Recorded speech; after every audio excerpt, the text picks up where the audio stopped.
Vous avez pu voir grâce aux mini-fouilles de la semaine dernière que la biodiversité passée était bien différente de la biodiversité actuelle. Ainsi, grâce à des fossiles, les scientifiques ont pu reconstituer l'évolution des êtres vivants. Alors la petite frise présentée vous montre qu'ils estiment l'apparition de la vie à 3,7 milliards d'années. Et donc, on va essayer de comprendre comment est-ce qu'on a pu reconstituer cette évolution et déterminer les relations de parenté qui peuvent exister entre les êtres vivants. Alors, vous avez travaillé sur les cellules en début d'année, et donc on avait pu voir que toutes les cellules, que ce soit de bactéries, d'animaux, champignons, végétaux, possédaient des points communs qui sont un argument à l'existence d'un ancêtre commun à tous ces êtres vivants. Donc ces points communs, c'était l'ADN, la membrane et le cytoplasme. Et donc, on représente sur un arbre ces relations de parenté en indiquant que bactéries et tous les autres ont un ancêtre commun, donc qui est représenté par un carré, qui va posséder ces caractères qui se trouvent en amont de l'embranchement ici. Par la suite, nous avons pu voir que les bactéries avaient une caractéristique, c'est qu'elles n'ont pas leur ADN enfermé dans un noyau, alors que toutes les autres cellules ont un noyau, et également des petits organites, donc mitochondries par exemple.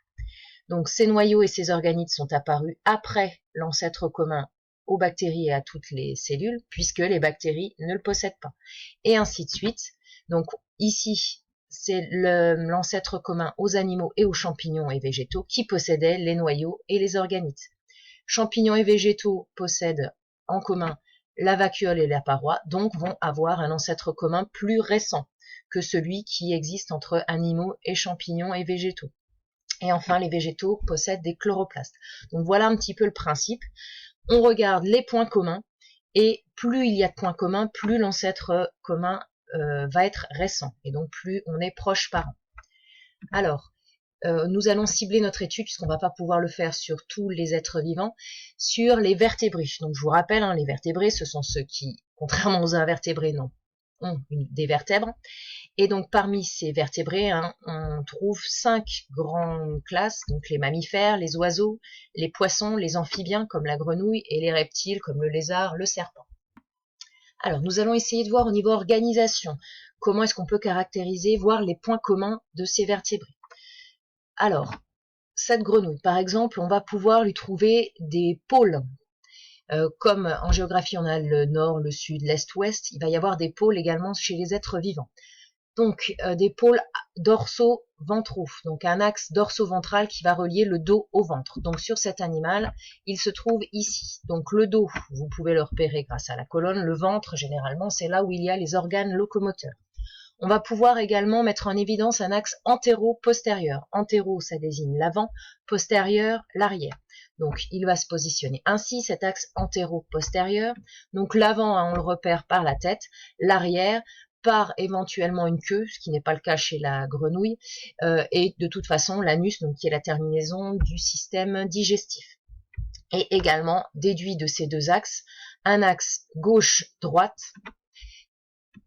qui est encore une polarité de cet animal. Autre chose qu'on peut observer chez cet animal, c'est un plan de symétrie bilatérale, c'est-à-dire que ces deux côtés sont globalement symétriques.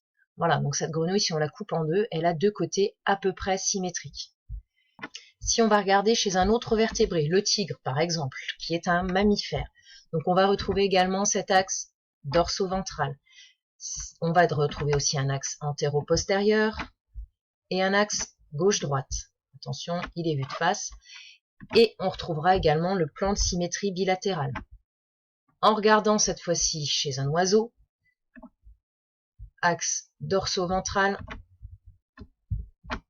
un axe antéro-postérieur et un axe gauche-droite. Et toujours le plan de symétrie bilatérale. Donc vous voyez en gros que tous les vertébrés sont à peu près construits sur le même plan d'organisation, organisés autour de ces axes et de cette polarité.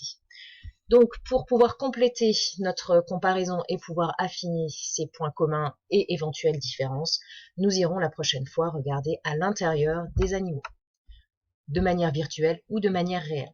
À bientôt.